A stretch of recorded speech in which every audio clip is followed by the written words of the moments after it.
ঘরবাড়ি পরিষ্কার পরিচ্ছন্ন করে রাখার নেশা যখন একবার মাথায় আসে না, তখন আর অলসতাকে প্রাধান্য দেওয়া যায় না। আজকের দিনটিও ছিল সেরকমই একটা দিন। আজকে সকাল থেকে উঠেই না শরীরটা একদমই ভালো লাগছিল না, যেহেতু কটা দিন ধরে টানা আমি অ্যালার্জির ওষুধ খাচ্ছি। আমার না প্রচণ্ড অসুবিধা হয় সকালবেলায় করে, বিশেষ করে মানে ঘুম থেকে উঠলেই না এত পরিমাণে হাঁচি হচ্ছে আর নাক থেকে জল পড়ছে। জানি না কেন এরকম হচ্ছে, তবে জানো তো এরকম আগে কখনো হতো না। যবে থেকে করোনার ভ্যাকসিন নেওয়া হয়েছে তারপর থেকেই আমি লক্ষ্য করছি এই জিনিসটা আমার মধ্যে হচ্ছে, খুব অসুবিধা হচ্ছে। মানে আমার শরীরে অ্যালার্জিটা হয়তো আরও দ্বিগুণ বেড়ে গেছে, এরকম একটা ব্যাপার। হয়তো তার জন্য হচ্ছে না আমার নিউমোনিয়া হলো, কি জানি কি বাবা। আর ডাক্তারও দেখানো হচ্ছে না। তোমাদের দাদাভাইকে কবে থেকে বলছি আমাকে একটা ডাক্তার দেখাও, আমার না ভিতরে খুব অসুবিধা হচ্ছে। তবে ওনারা ওই যে সময়ই পাচ্ছে না, জানি না কবে আমার জন্য সময় বার করতে পারবে। আর সেজন্য জানো তো ভীষণ ঘুম পাচ্ছে, মানে সকালবেলায় উঠেই না মানে কাজ করতে ইচ্ছেই করছে না। তবু ওই যে ঘরবাড়ি গোছানোর বা পরিষ্কার রাখার নেশা তো মাথায় একদম এসে গেছে। তাই যতই শরীর ক্লান্ত থাকুক, ঘুম পাক, যাই হোক না কেন, আজকে তো ঘরবাড়ি খুব সুন্দর করে পরিষ্কার পরিচ্ছন্ন করে রাখবো। সাথে তো সংসারের আরও কত কাজকর্ম আছে, সবটাই সারবো। তো সবটাই তোমাদের সাথে শেয়ার করব, দেখতে থাকো। আশা রাখছি তোমাদের আজকে ভিডিওটা দেখতে খুব ভালো লাগবে। আর ওইদিকে দেখো ডিমগুলোকে আমি জল গরম করার যে কেটলিটা আছে না তার মধ্যে দিয়ে সেদ্ধ করব। এখন যা গ্যাসের সমস্যা, শুনছি তো 21 দিন না 25 দিনের মাথায় নাকি গ্যাস বুক করা যাবে না। তো গ্যাসটা যাতে একটু সাশ্রয় হয় তার জন্যই এই কাজটা করলাম। প্রভাত বন্ধুরা, কেমন আছো তোমরা সবাই? আশা করছি সবাই খুব ভালো আছো, আর আমরাও বেশ ভালো আছি। আমরা আরও একটি নতুন ঝলমলে ভিডিওতে তোমাদের সকলকে জানাই অনেক অনেক ভালোবাসা আর অনেক স্বাগত। আর আশা রাখছি তোমাদের আজকের এই ভিডিওটা দেখতে ভীষণ ভালো লাগবে, তো ভিডিওটির সঙ্গে থেকো। আর আজ হলো মঙ্গলবার। ঘুম থেকে উঠে মোটামুটি কিছু বাসি কাজ ছিল, সেগুলো সেরেছিলাম, মানে বিশেষ করে রান্নাঘরে। তো তারপরে তো ড্রেসটাকেও চেঞ্জ করে নিয়েছিলাম, আর ওইদিকে জানলা টানলাও কিন্তু খুলে দিয়েছি। আর এখন এই যে এক এক করে সংসারের কাজে হাত দিলাম। তো ওই যে ঘরটাকে না আগে ডাস্টিং করে নিচ্ছি, তো রান্নাটা একটু পরেই বসাবো। আগামীকাল থেকে মামামের এক্সাম আছে, আর আগামীকাল থেকে তো আমি একদম এক্সপ্রেসের মতো করে কাজকর্ম করেছি, মানে এত স্পিডে করেছি না যে কি বলবো তোমাদেরকে।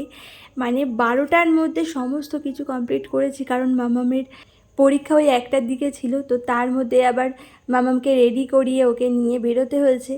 তো এই সমস্ত করতে করতেও অনেক সময় লাগে, কিন্তু মানে সকাল থেকে শুরু করে মানে যত যাবতীয় সংসারে কাজকর্ম ছিল সমস্তটাই ওই 12টার মধ্যেই কমপ্লিট করে নিয়েছিলাম।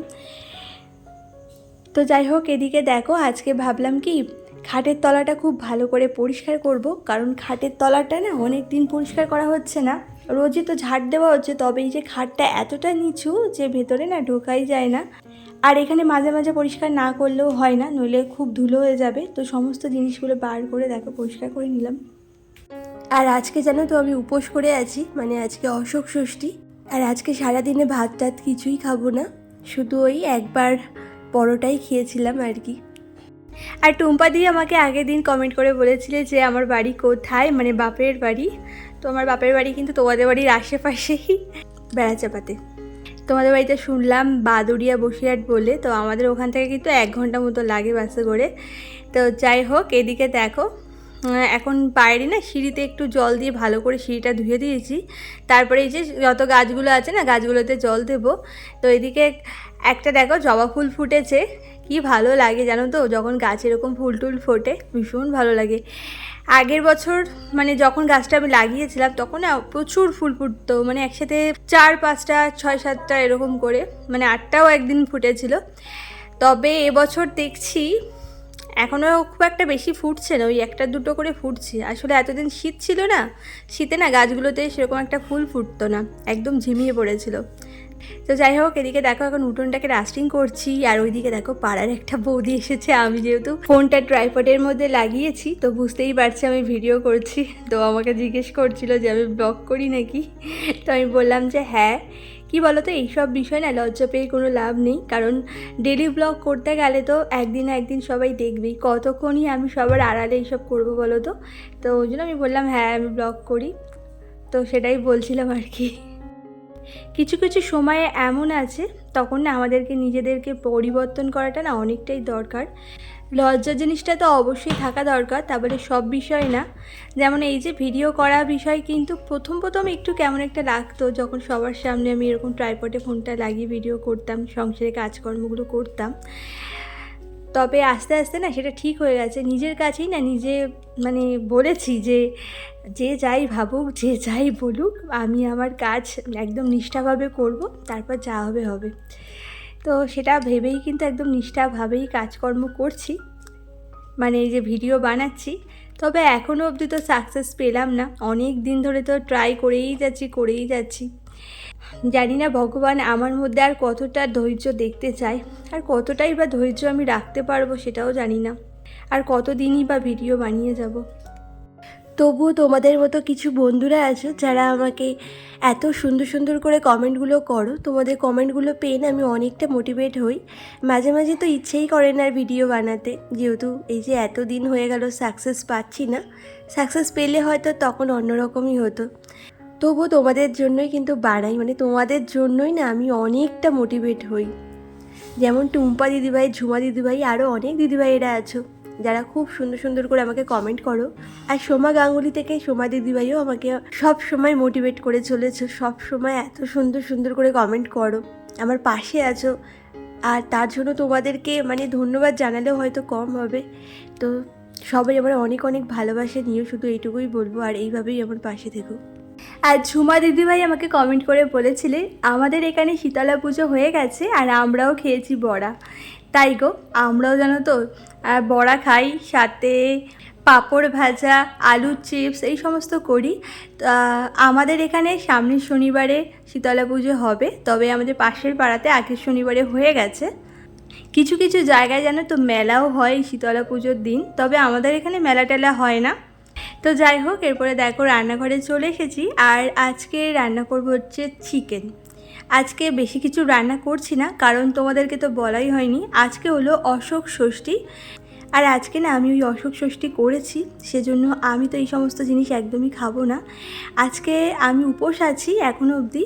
বেলার দিকে না আমি একটু পরোটা আর ছোলার ডাল খেয়েছিলাম।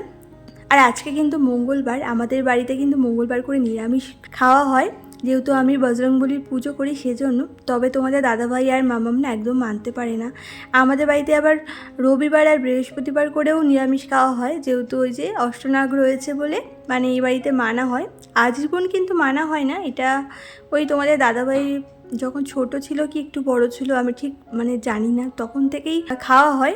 কে যেন বলেছিল যে বাড়িতে একটা বেল গাছ আছে, তো আগে শুনেছিলাম বেল হতো না এই গাছে, তো বলেছিল যে অষ্টনাগের পুজো করলে তারপরে নাকি গাছে বেল হবে, আর পুজো করাটাও ভালো এইসব বলেছিল। আর বাড়িতে খুব সাপও নাকি আসতো, তো সেজন্যই পুজো করা হতো বলে ওই বৃহস্পতিবার আর রবিবার করে নিরামিষ খাওয়া হতো। তো সেইভাবেই চলছে এখনও অবধি। আর আমি আবার এক্সট্রা করে মঙ্গলবার মানছি, তো 3 দিন না সপ্তাহে ওরা একদমই মানতে পারে না। তো রোজই তো আমি মঙ্গলবার করে নিরামিষ খাই বলে ওরা খায়, তবে আজকে আমি যেহেতু ভাত টাত কিছু তো খাবো না, ওই খেলে একটু পরোটাই খাবো, আর ওই রাত্রেবেলা একটু সিন্নি খেয়ে নেবো, এছাড়া তো আর কিছু খাবো না। তো তাই বললাম তোমরা যখন মানতেই পারবে না, তাহলে এক কাজ করো, তোমাদের জন্য তোমরা যেটা খাবে সেটা নিয়ে আসো, আমি করে দিই, তোমরা দুজন খেয়েও কানে। আর আমি তো এইসব ছোঁয়াটো একদম খাবো না। তো যাই হোক, ওদেরকে তাই করে দিয়েছিলাম চিকেন। আর এদিকে দেখো এখন পুজো করে নিচ্ছি, আজকে মঙ্গলবার যেহেতু হনুমানজির আমি তো পুজো করি, তো সেজন্য আমি হনুমান চালিসা পাঠ করি।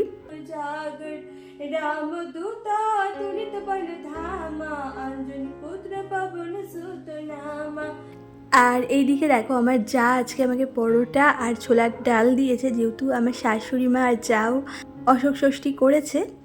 আর আজকে তো শাশুড়ি মা যাদের কাছেই খাচ্ছে, পরের সপ্তাহ থেকে আমাদের কাছে খাবে। তো যেহেতু ওরা দুজন আছে আর আমি তো এদিকে একা, তাই জন্য আমাকেও দিয়েছে, মানে ওদের সাথে যাতে আমি অ্যাড হই। আর দুপুরে আমি পরোটা বানাবো আর সাথে আলু ভাজবো, আলু ভাজা দিয়ে খেয়ে নেবো।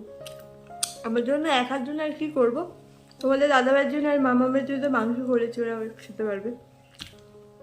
একার জন্য আলু ভাজাই ঠিক আছে। এখন আবার রান্নাঘরে যাবো, গ্যাস ওভেন টোভেন ভালো করে মুছবো, পরিষ্কার করে তারপরে আলু ভাজবো।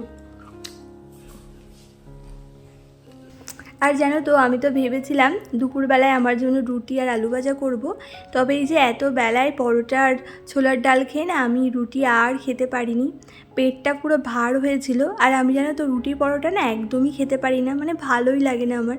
আসলে আমি ভাত লাভার মানুষ, তো ভাত আমাকে দিলে হয়তো খেয়ে নিতাম, কিন্তু এই রুটি ফুটি আমার দ্বারা একদমই হয় না। তো ওই একবার যেহেতু খেয়েছি তাই আমার আর খেতে ইচ্ছা করছিল না, তাই দুপুরবেলায় কিছুই খাইনি। ওই রাত্রেবেলায় শোয়ার আগে জায়রা সিন্নি মেখেছিল, তো ওই সিন্নি একটু খেয়েছিলাম, আর তোমাদের দাদাভাই মিষ্টি এনেছিল তো সেটাই খেয়েছিলাম। তো সারাদিনটা এইভাবেই চলেছে। আর আটা যে মেখে রেখেছিলাম আমার জন্য পরোটা করব বলে, ওটা তো ফ্রিজে রেখে দিয়েছিলাম, তো পরের দিন তোমাদের দাদাভাইকে সকালে করে দিয়েছিলাম। আর সাথে রাত্রেবেলাও রুটি করে দিয়েছিলাম তোমাদের দাদাভাইকে, যেহেতু চিকেন হয়েছিল তো চিকেন দিয়েও রুটি খেয়ে নিয়েছে, আর মাম্মামও খেয়ে নিয়েছিল। তো যাই হোক, এদিকে দেখো এখন বিছানাটা গোছাচ্ছি। তো এতক্ষণ না বিছানাটা গোছাইনি, যেহেতু ভেবেছিলাম একেবারে পুজো দিয়ে তারপরে বাদবাকি কাজগুলো করব, কারণ ওইদিকে শাশুড়ি মা তো ব্রতকথা পাঠ করছিল, সেজন্য বললো তাড়াতাড়ি করে স্নানটা করে নিতে, কারণ স্নান করে ওই কলার মধ্যে যে অশোক ফুল আর ওই যে মুখ কলাই নাকি বলে জানি না, তো সেটা দেয় না 6টা, তো সেটা গিলে খেতে হয় নাকি, তো সেটা খাবো বলে তাড়াতাড়ি করে বললো স্নানটা সেরে নাও। তো ওই জন্য স্নানটা সেরে নিয়েছিলাম। তো সেরে ভাবলাম একেবারে পুজোটা করে তারপরেই ওটা খাই, আর সেজন্য পুজোটা করে তারপরেই খেয়েছিলাম ওটা। তো ওটা খাওয়ার পরেই পরোটাটা খেয়েছিলাম আর কি। তো যাই হোক, এদিকে দেখো এখন টুকটুক করে সংসারে কাজগুলো সারবো। তো এদিকে এখন এই যে টিভির সামনেটা পরিষ্কার করে নিচ্ছি, এই জায়গাটায় না রোজই আমি পরিষ্কার করি জানো না, তাও ওই দিনের শেষে গিয়ে আবার সমস্ত জিনিসপত্র মানে অগোছালো হয়ে যায়। আর এখানে তো সেরকম কিছু নেই, কয়েকটা ওষুধপত্র আছে আর এইটা সেটা জিনিস আছে, চার্জার টার্জার। দেখো টিভিটার পাশে একটা ড্রয়ার আছে, মানে এখানে 6টা ড্রয়ার আছে, তো এর মধ্যে কত জায়গা।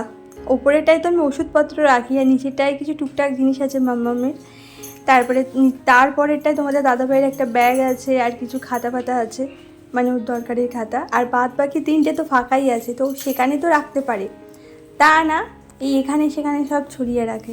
কি করা যাবে, এগুলো তো না গোছালে দেখতেও ভালো লাগবে না, নিজের কাছেই কেমন একটা লাগে জানো না, তো ওই জন্যই গোছাই আর কি। আর সংসারে কি কম কাজ থাকে সকাল থেকে বলো তো, সংসারে কিন্তু প্রচুর প্রচুর কাজ থাকে। আর আমার তো কোনো হেল্পিং হ্যান্ডও নেই, সমস্ত কাজ একা হাতেই করতে হয়। আর এত কিছু সামলে আবার এই ঘর গুছানো, এর জন্যও কিন্তু একটা এক্সট্রা টাইম লাগে। ওই জন্য না আমি আগে থেকে জানো তো একটু প্ল্যানিং করে নিই যে কোন কাজগুলো করার পরে কোন কাজগুলো করতে হবে, তো সেইভাবেই কিন্তু করি আর কি। যেমন দেখো এখন কিন্তু রান্না বান্না সমস্ত কিছু আমার কমপ্লিট হয়ে গেছে, এমনকি পুজোও হয়ে গেছে। তো ভাবলাম এখন তো একটু হাতে সময় আছে, তো এখনই করে নিই। ওদিকে মামাম তো স্কুলে গেছে, তো ওকে আবার একটু পরে আনতেও যাব আমি। তো যতক্ষণ না ওকে আনতে যাওয়ার সময় হচ্ছে ততক্ষণ বসে না থেকে এই সংসারের কাজগুলো করে নিই। আর নিচের ঘর বাড়ি নিচে পরিষ্কার করব, এটাই তো স্বাভাবিক, তাই না? আর আমরা যদি অলসতা করে এই কাজগুলো ফেলে রাখি তাহলে দেখবে সংসারে কিন্তু কখনোই মা লক্ষ্মী বজায় থাকবে না, কখনোই আমরা মা লক্ষ্মীর কৃপা পাবো না। সংসারে মা লক্ষ্মীর কৃপা বজায় রাখতে গেলে আমাদেরকে কিন্তু ঘরবাড়িটা সবসময় পরিষ্কার পরিচ্ছন্ন আর গুছিয়ে রাখতে হবে।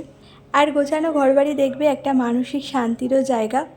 আর দিনের শেষে যখন তোমাদের দাদাভাই ঘরে আসে না, তখন ও নিজেই বলে যে এখন একটু শান্তি পেলাম, আর এই কথাটা শুনতেও কিন্তু অনেকটাই ভালো লাগে।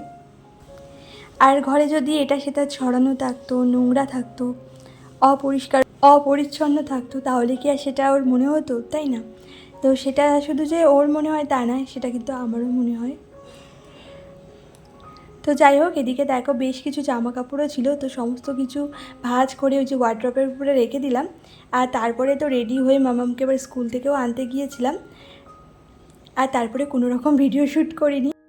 ওদিকে মামামকে স্কুল থেকে এনে ওকে খাইয়ে দাইয়ে ওকে একটু ঘুম পাড়িয়েছিলাম, আর আমিও না একটু শুয়েছিলাম, আর ভালো লাগছিল না। তো তারপরে উঠে তো মামামকে আবার ওই যে দুধ আর চকোস খাওয়াই, আর আমি একটু চা বিস্কুট খাই। তবে আজকে আর চা বিস্কুটটা খাইনি, আজকে না চা খেতেই ইচ্ছে করছিল না। আর এরপরে ফিরে এলাম কিন্তু ওই রাত্রেবেলায়, তো ওই যে সিন্নি মেখেছিল জায়রা, তো সেটাই একটু খেয়ে নিচ্ছি, আর এটা খেয়েই শুয়ে পড়বো। সাথে তোমাদের দাদাভাই মিষ্টিও এনেছিল, তো এই আর কি। তো চলো বন্ধুরা, আজকে ভিডিওটা এই পর্যন্তই। সবাই ভালো থেকো, আবারও দেখা হবে।